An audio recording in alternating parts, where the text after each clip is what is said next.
Hello, everyone. I am Ishida from Nippon Foundation.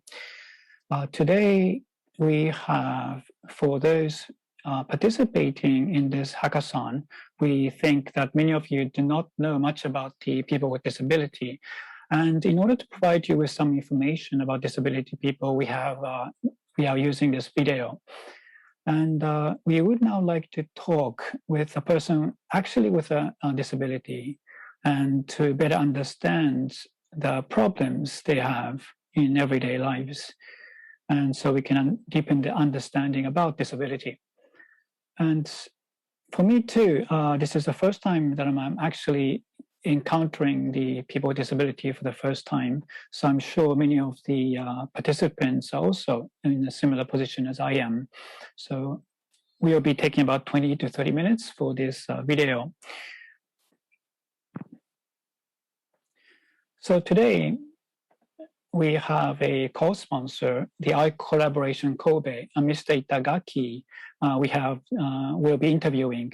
He has been supporting us, the Secretariat for the hackathon, and I'd like to thank you, Mr. Itagaki, for your cooperation.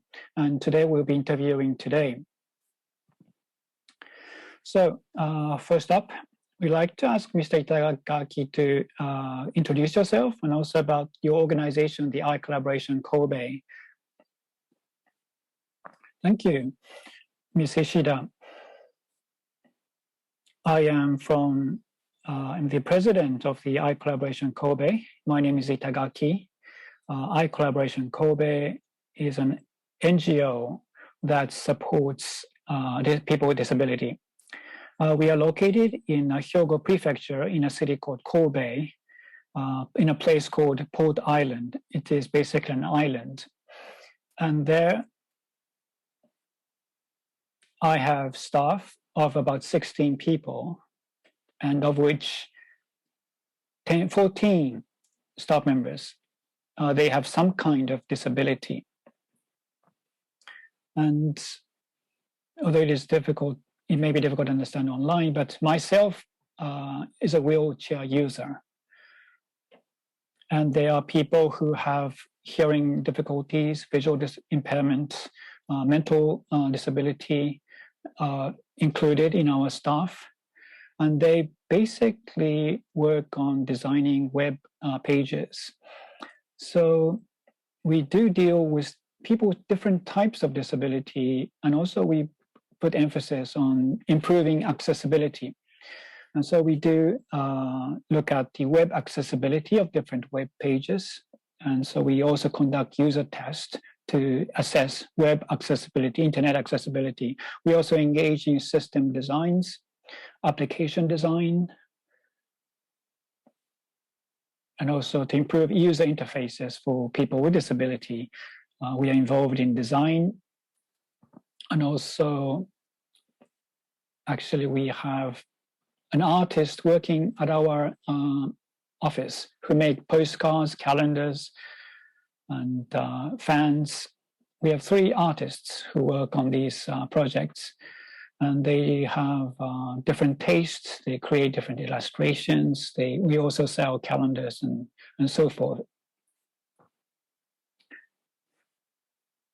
And today I've been invited as one of the participants for this hackathon organized by the Nippon Foundation. And as I said earlier, I am a wheelchair user. And my disease is called congenital polyarticular contraction, which means all of the joints are stiff. And this is a very rare disease. 1 in 1 million people have this kind of disease called congenital polyarticular contracture.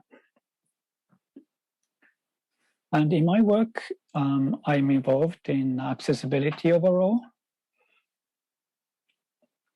So that's about it from me. Thank you very much. I think as you've seen from Mr. Itagaki, he lives in a western part of Japan called Kansai region. And it is a very region where people enjoy humor, laughter. So Mr. Itagaki, his email is always funny. And so I always enjoy interacting with Mr. Itagaki. I have never met you in person. We always meet online. And you said you are a wheelchair user. So you cannot move your legs, you cannot move your arms. Is that correct? Yes, that's right. My joints is very stiff. So if for example, I cannot raise my arms, as you can see. And my knees also is bent. I cannot straighten my knees. And muscles development is also different from other people. So I can stand up if I can fix the angle of my knees, but I cannot remain standing on my own. So that is the disability I have. So is that like you cannot maintain your posture? Well, I can put strength into my body, but it is very weak. So I can use chopsticks, I can hold pens. I can do that, but if I write, people often told me that it's very weak. The writing comes out in scribbles. That's very sad, isn't it? So I cannot maintain the correct lines when I write. So because my muscle strength is very weak. So you are using the wheelchair in your daily life. So what difficulties or problems do you have when you use wheelchair? What are the solutions that you might be able to suggest? So I was actually born with this disability. So I don't think I have difficulty. Probably people around me think that I have a problem, or that might be difficult to live with this kind of disability. But I've been living with disability all my life. So I don't see it as a difficulty.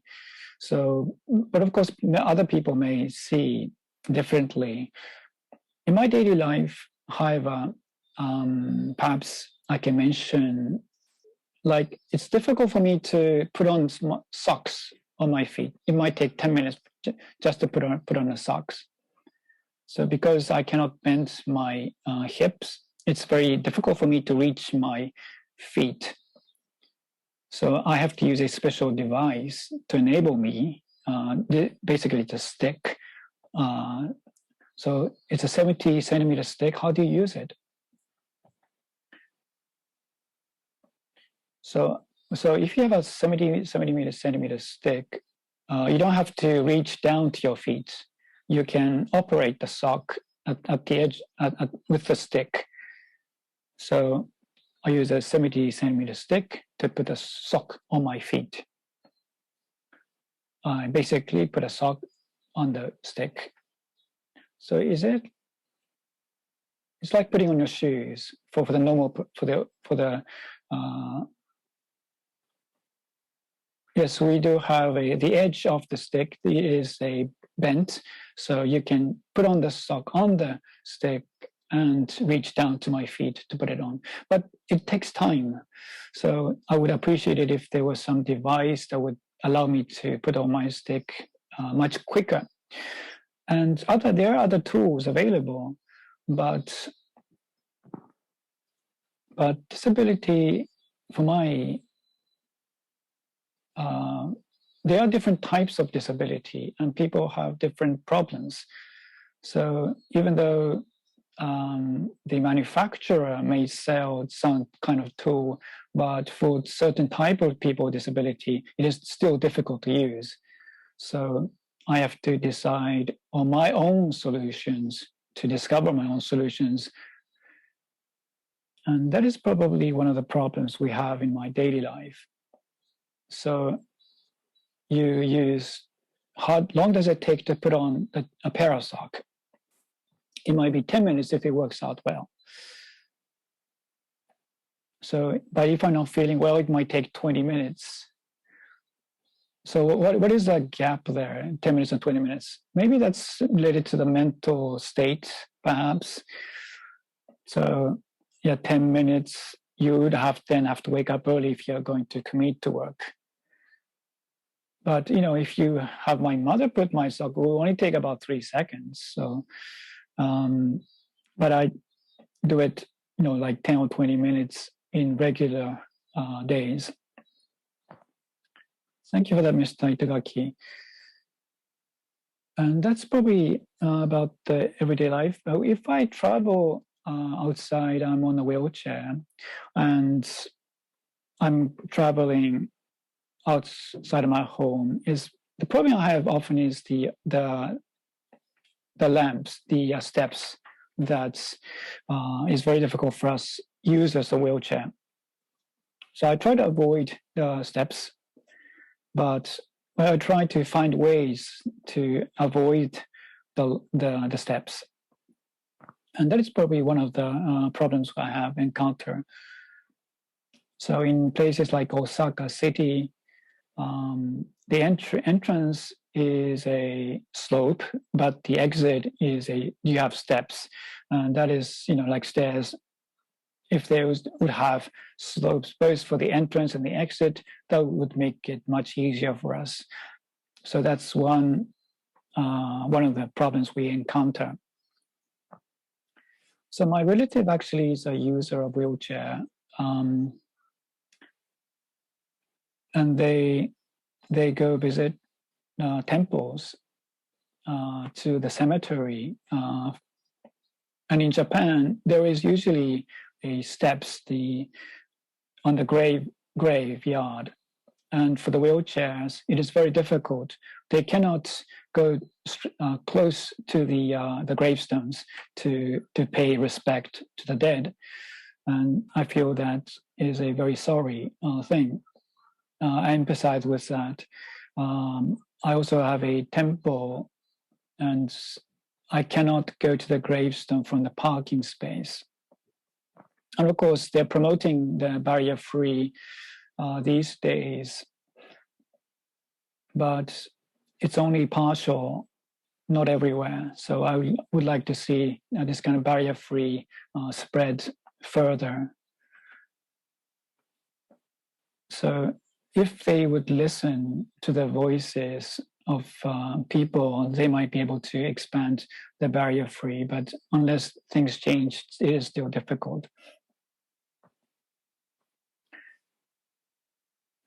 So when it is sand, for example, not concrete, where the grounds are not level, that might also be difficult. Yes, that's correct. When we travel with a wheelchair, we may stumble upon those irregular ground surfaces.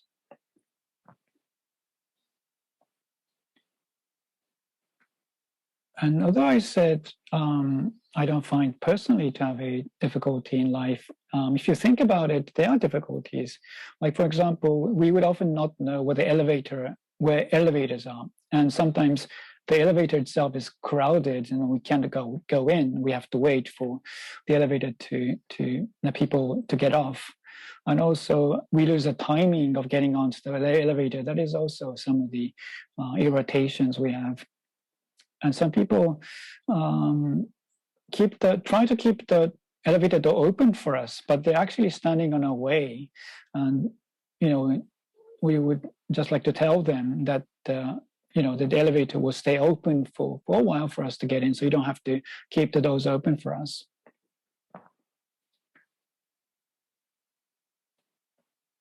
So for these wheelchair users, if people would know this kind of candid opinions from the wheelchair users, then they would be able to better respond to the situation when they would have to have wheelchair users come into the elevator. Yes, that's probably the first step. And also we will have to attract people to take notice.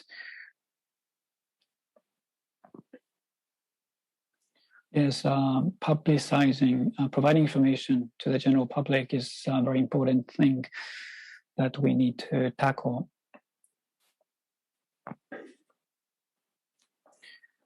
So we are now in the COVID-19 pandemic. Did that create additional difficulties for you?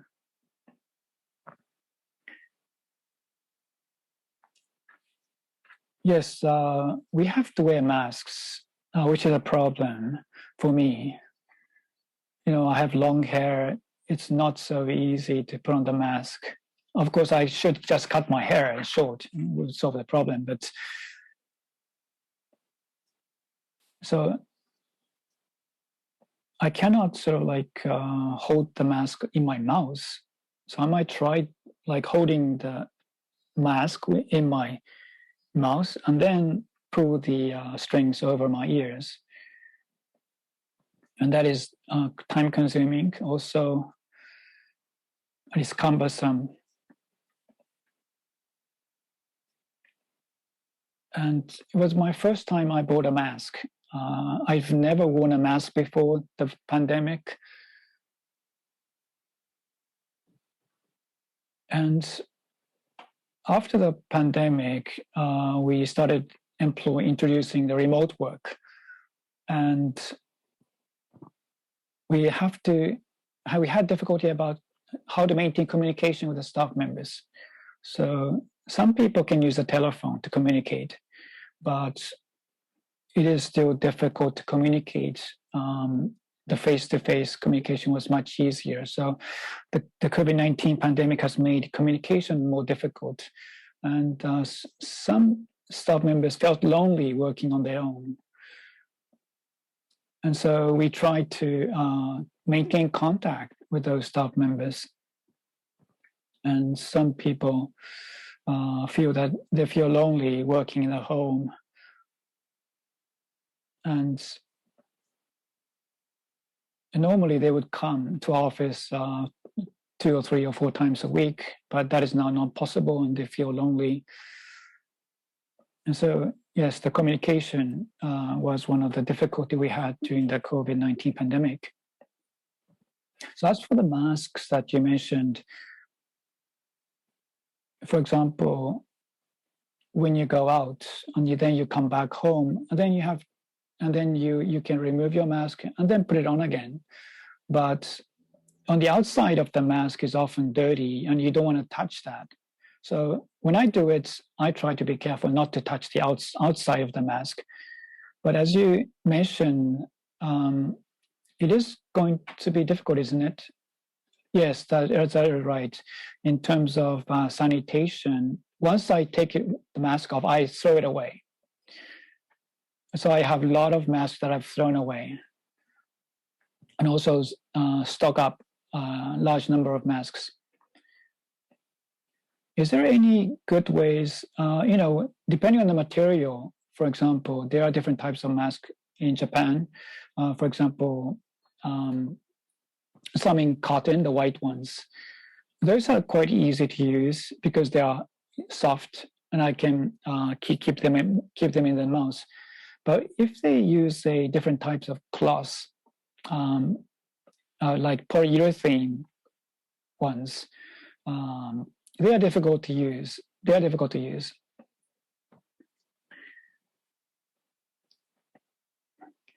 And on the other hand, so they are very sturdy built masks that doesn't break down, but that I cannot wear. I cannot put them on. So it really depends on the shape, the structure of the mask. So it would be better if we can freely choose the types of masks that we can use. So I have a big head also. So when I put on a mask, the strings are very tight on my ears. And that is a problem, maybe a bit trivial, but for those with a big head, we're trying to find a big mask.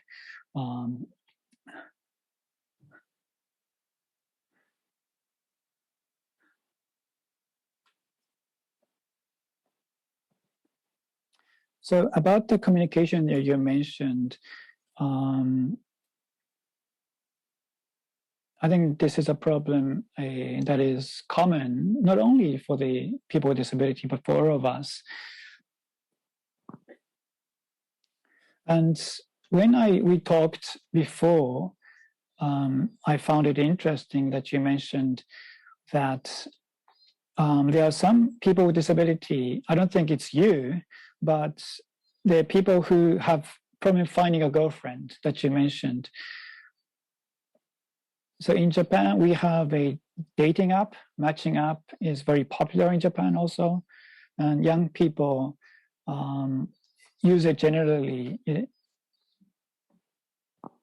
So can this kind of app be used by people with disability? What do you think? Do you have experience of using this kind of app?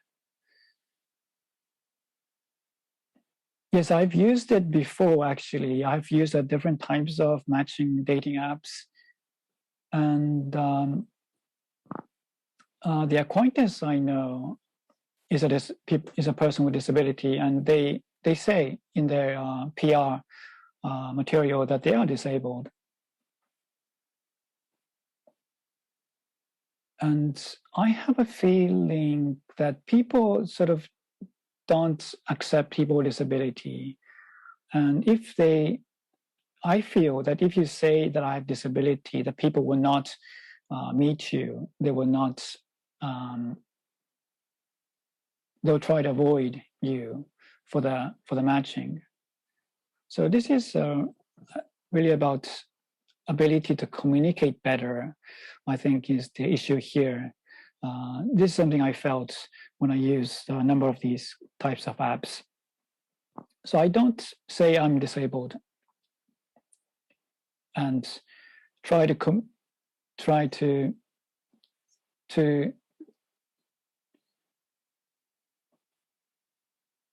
and I try to publicize myself as a person, but of course you would have to pay money for this app, and I think the people with disability doesn't want to spend that much money for the apps, and they would also probably say that they want to have their inner selves be seen rather than about their disability. So they don't want to have sympathy. They don't want people to sympathize with them, and then have relations based on the sympathy. They don't want to have that.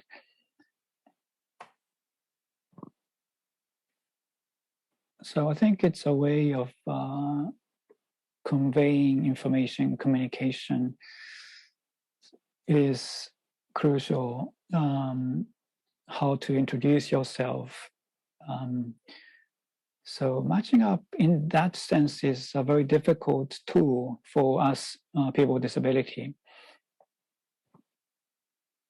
So for example, people have never seen people using a wheelchair, and a girl would then feel perhaps alarmed, or they wouldn't probably not want to associate with you, perhaps. And so they are. I think for various reasons, I think matching apps are very difficult for the people with disability.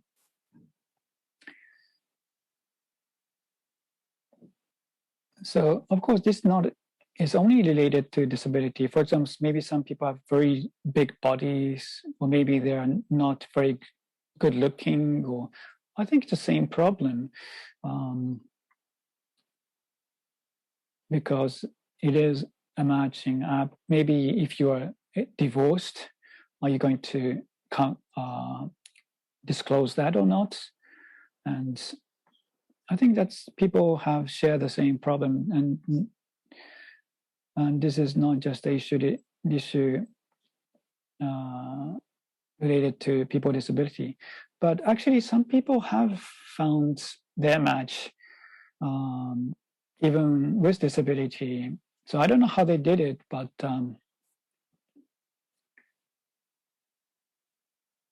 But even then, I think it is difficult for people with disability to use this kind of matching app, dating app. So I think this is how the issue related to the perception of people. So I think there are many points that we need to be aware of. And what I found strange is, as you mentioned just now, that there is in Japan, the dating apps have a checklist for whether people are divorced or not, whether they are tall or short, or there are, and how much they weigh. And I used this kind of app also, but I wondered, why did we need to fill this kind of checklist? For example, maybe we can even have the use of checklist like for disability, which is not included in the checklist. So maybe this kind of is creating a barrier for people with disability. Yes, if there was a checklist for disability people, then perhaps it would make it easier for people with disability to actually participate through dating app. So maybe the way we see it may become different. So maybe if we can do a search by whether the app has a checklist for disability.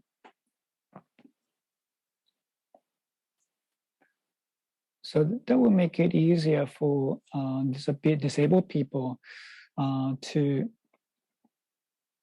have access, to have a better access to this kind of matching app. That might be good, actually, yes. So what we are discussing is the use of avatars. So for example, if I was to create my own avatar, I'll make my avatar have a very small head, and I'll make myself handsome, and I'll make myself look smart. So maybe the use of avatars could, and make it user-friendly and more casual, so that you can have your smart platform and we can communicate through avatars and really make it in a casual environment would be a very good thing. So trying to lower the barrier for everyone is probably important. Thank you. So we were able to have a meaningful discussion. Thank you, Mr. Itagaki. So I was just wondering if I could match with Ms. Ishida if we continue the conversation. Yes, I will. Yes, perhaps we can meet one day so I can do a search on your matching app.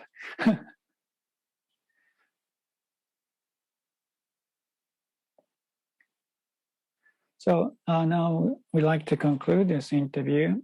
Mr. Itagaki, as he mentioned, he will be participating in a hackathon as well. So, and as mentioned by Mr. Itagaki, we heard from him about the socks, putting on with the socks, the use of the elevators. If any participants would like to collaborate with Mr. Itagaki, then please approach him during the hackathon week. So as for the team organizations, we'll have described that from the Secretariat on September the 5th at the orientation. So that was about 30 minutes. Mr. Itagaki, thank you very much for participating and providing us with a valuable input. So I'll be participating in the hackathon. Look forward to it. Thank you very much. So now I'd like to conclude. Thank you very much for listening, viewing this video.